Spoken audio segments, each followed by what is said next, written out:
والقدر خيره وشره من الله تعالى، هر خیر او شر من جانب الله د دې نسبت به مخلوق طرف ته نه کوي.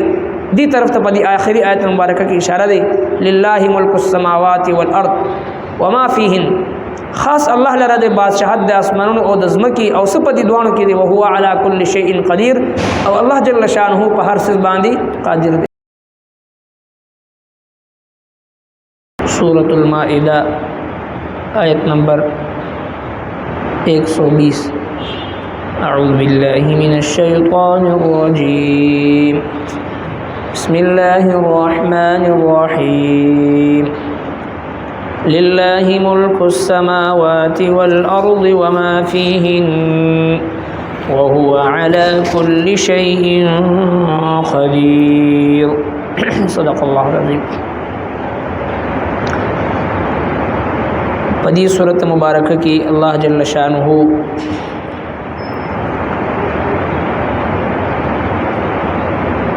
ډیر اهم او مرکزی مضامین هغه بیان فرمایل چې دی ابتدا هغه دی حکم نشو چې یا ایها الذین آمنوا اوفوا بالعقود، اے مومنانو تاسو خپل وعدې سرته رسوئ او د خپل وعدو خلاف ورزي مکوئ. او بیا د یهودو نصاراو د باطل عقیدو رد فرمایل، او بیا قانون د شهادت دا بیان شو چې د شهادت څه قانون دی او څه ترتیب دی، او بیا محرمات الہیہ کم کم سیزونه الله جل شانه حلال کړي دي، کم کم سیزونه حرام کړي دي، کم کم سیزونه چې حلال ګرځولې دي نو هغه اختیار کوي، او کم کم چې حرام ګرځولې دي نو هغه نه ځان بچ کوي. ورسره په دې صورت مبارکه کې د شراب او د جواری ممانعت فرمایل چې دغه شراب او جواری د مسلمانانو د معاشره د زوال او د هلاکت ذریعہ ګرځي. د شراب په وجه باندې، د نشي تماشو په وجه باندې د مسلمان عزت او حیا هغه ختم شي. ځکه فرمایي چې هغه ګناه چې د کم ګناه د وجه نه د انسان راز فاش کیږي، رسوا کیږي، شرمنده کیږي، هغه نشه ده. نن دا شرابو مختلف صورتونه د آیس په شکل کې، د شرابو مختلف جنسونو مختلف صورتونو په شکل کې زمونږ استاد او نوجوان نسل یو لوی تعداد خصوصا په تعلیمي ادارو کې، خصوصا د یو سروې مطابق تقریبا زمونږ د کالجونو د یونیورسټو 80% زمونږ لونه هغه په دغه نشو تماشو کې ککړ دي. د دې ذمہ دار څوک دی؟ د دې ذمہ دار حاکم وقت او د دې ذمہ دار هغه والدین چې خپل اولاد د کالج او د یونیورسيټي هغه مدر پدر آزاد د فحاشي او د عریانی او مخلوط کوه ایجوکیشن هغه غلیظ ماحول کی دن اور لڑکی او بے تپوس نہ کئی نو التکی لگیا دے اغا نوجوان الکان جنکی پا شرابو کی، پا آئس کی، پا نشو تماشو کی، پا حاشی عریانی کی ککڑ دے. او داغی لازمی نتیجہ دار ہوتا چی نوجوان نسل بے راہ روی طرف تروان دی، او داغی په وجه باندې د جرایم اغا شرح اغا زیاتی کی لگیا دے. او بل طرف تا ستم بلائے ستم د نکاح بلاره کی رکاوٹ 30 35 40 سال تا عمر ورسی د الک او د جنې دغه نکاح انتظام نکېږي. د والدینو طرفنا وینا داوی چې په خپل حقوق باندې ودرېږي نو بیا به نکاح کوو. حالانکه قرآن کریم وی چې تاسو دې نکاحګانې وکړئ چې غریب یې نو د نکاح د برکت او مالدار شي. او زمون نظام زمون سوچ او زمونږ عملی زندگی د قران کریم سراسر خلاف روان مونږ چې واده به وکړو نو خوراک بس کوي واده چوکې نو رزق به ورسوک ور کوي نو دی وجنه د نکاح په لار کې د جهز په شکل کې رکاوټ دی د نکاح په لار کې ملازمت په شکل کې چې دی رکاوټ دی د نکاح په لار کې او ارمانونه او خواهشات او دغه چې دی نفسانی خواهشات او باطل تمناګانی او ارزوګانی دا د نکاح په لار کې رکاوټ دی نن دور یو نوجوان چې کله حلال او جایز طریقې سره نکاح کول غواړي نو داغه په مخ کې تا 150 لک روپۍ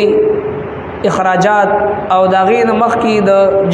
جنې د کور هغه سوالات الک ملازمت سکے تنخواه څومره علی بچت څومره دی پلاټونه څومره دی بینک بیلنس سره څومره دی 50 لک 40 لک 50 لک روپۍ د خرچه مخ ته کې دي چې کله د واده اراده کوي او العیاذ بالله نعوذ بالله چې کله د زنا اراده وکړي نو په 1500 په 1000 روپۍ باندې هم هغه زنا کول شي نو چې کوم معاشري حال دا وي نو په دغه معاشره باندې الله لعنت چې نو ورېږي نو بس ورېږي د الله عذابونه چې ناراضي نو سبا کېږي د الله قهر چې نازلېږي نو دا بس کېږي د دې ذمہ دار هغه والدین دي چې چاته الله تبارک وتعالى استطاعت ورکړي دي حیثیت ورکړي دي مال او دولت ورکړي دي داغي باوجود چې د هغه د دنیا په محبت کې داسې گرفتار دي چې راتلون کې د 12 نسلونو د پاره ذخیره اندوزي کوي خو د خپل بالغ اولاد نکاح نه کوي کاغه الګ د کجنې دي د حدیث پاک مفهوم دی چې کله والدین د خپل د اولاد نکاح اونکي او دغه اولاد نه سګناه سرزت چینو داغي وبال په دغه مور پلار باندې راځي لہذا چې کله په وخت باندې د الکو د جنې نکاح ونشي او هغه موږ اوچت کو د کالج او د یونیورسيټي د فحاشه او د عریانۍ نه ډک ماحول کې مخلوط ماحول کې کو ایجوکیشن کې وردن نکو نو دا غي لازمی نتیجه زموږ استادو د معاشري د تعلیمي ادارو په شکل کې زموږ مخ تراله چې نن 80% اغلونه خیان دي زموږ په کالجونو یونیورسيټو کې چې د هغه څوک آیس کی څوک شرابس کی څوک چرس کی معاشره او زموږ تعلیمي ادارې دین ډکې دینه څوک انکار نشي کولی ناقابل انکار حقایق دي نو پدی سورۃ مبارکه کی سورۃ المائده کی الله جل شانه د شراب او د جواری دغه نشو تماشو د دې ممانعت فرمایل او دغه جرایم او د ختمولو د پاره د معاشره هر فرد به خپل کردار ادا کوي هر مور او پلار به د خپل اولاد د پاره به فکرمند وي چې کله اولاد بالغ شي دا غوي د پاره د نکاح تنظیم وکړي او چې کله اولاد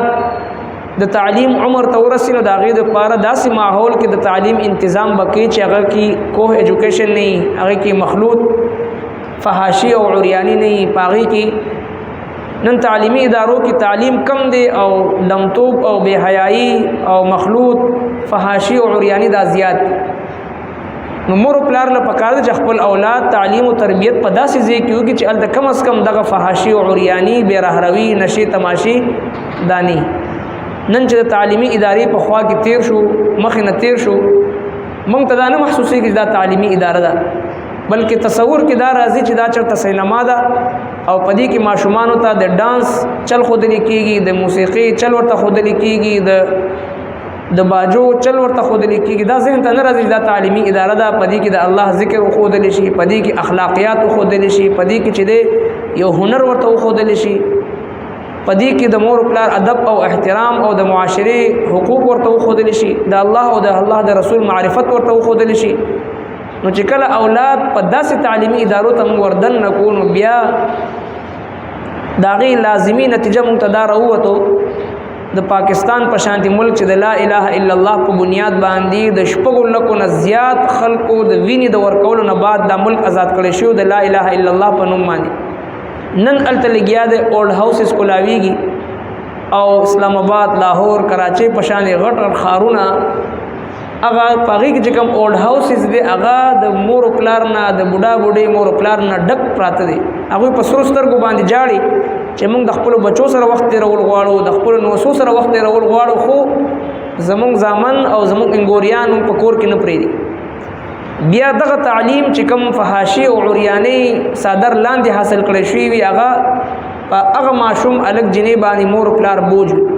هغه د مور پلار د پاره د سترګو اخوال نه ګرځي هغه د مور پلار د پاره صدقه جاریه نه ګرځي هغه د مور پلار د پاره د شفاعت ذریعہ نه ګرځي بلکې وبال ګرځي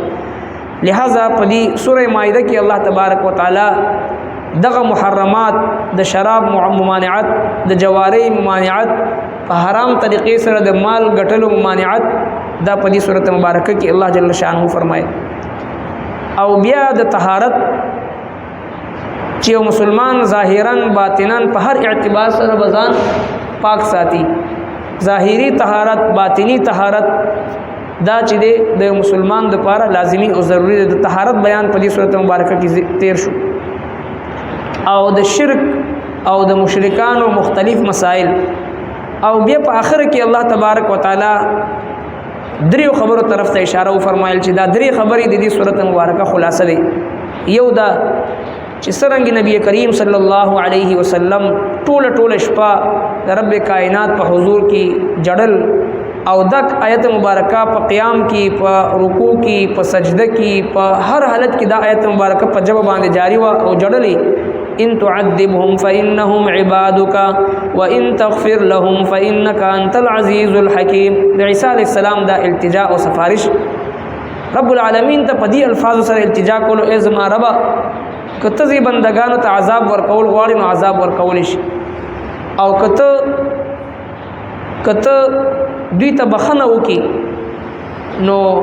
ته ډیر زورور او حکمتون ولا ذات نن سبا په سوشل میډیا باندې د یو جاهل بیان چلیږي لګیا دی هغه وی چې قیامت پر ورځ به د الله جل شانه په وړاندې به سو خبرې ونه کړي شي د چا خلینه به خبر نه راوځي حالانکه قران کریم وی چې عیسی علیه السلام به د خپل رب په حضور کې د خپل قوم سفارش وکړي نبی علیہ الصلوۃ والسلام به د خپل رب په وړاندې د خپل قوم سفارش وکړي قران کریم نه ثابت دی د خپل قوم په باره کې با نبی علیہ الصلوۃ والسلام مبارک د هغه خلکو شکایت بلګي وقال الرسول یا رب ان قوم اتخذوا هذا القرآن مهجورا مختلف آیاتونه مبارکه موجود دي خو جاهل سړی مخ ته یو آیت راشي او پورا قرآن نه با خبر نه هغه بیا یو آیت والی د نورو نه چې دی انکار کوي نو الله تبارک وتعالى دا آیت مبارکه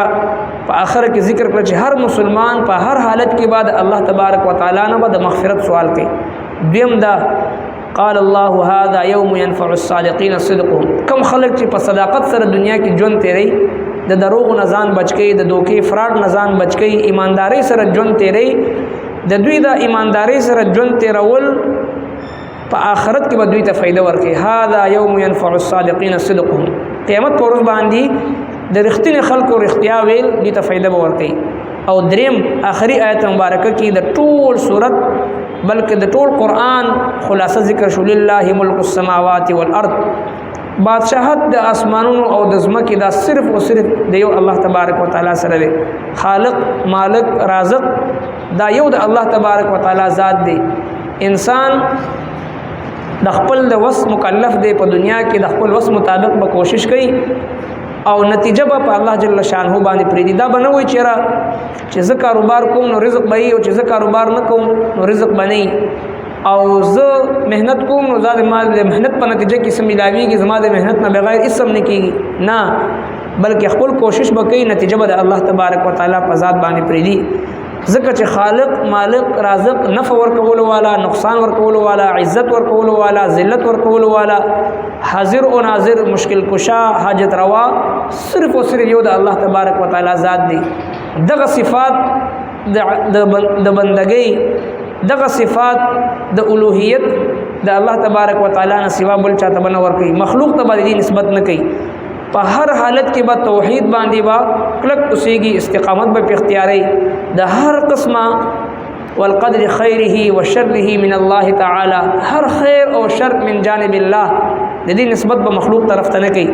دی طرف ته په دې آخري آیت مبارکه کې اشاره ده لله ملک السماوات والارض وما فيهن خاص الله لره د بادشاہت د اسمانونو او د ځمکې او سپدي دوانو کې دی او هو على كل شيء قدير او الله جل شانه په هر څه باندې قادر دی صدق الله ربنا تقبل منا انك انت السميع العليم وتب علينا انك انت التواب الرحيم برحمتك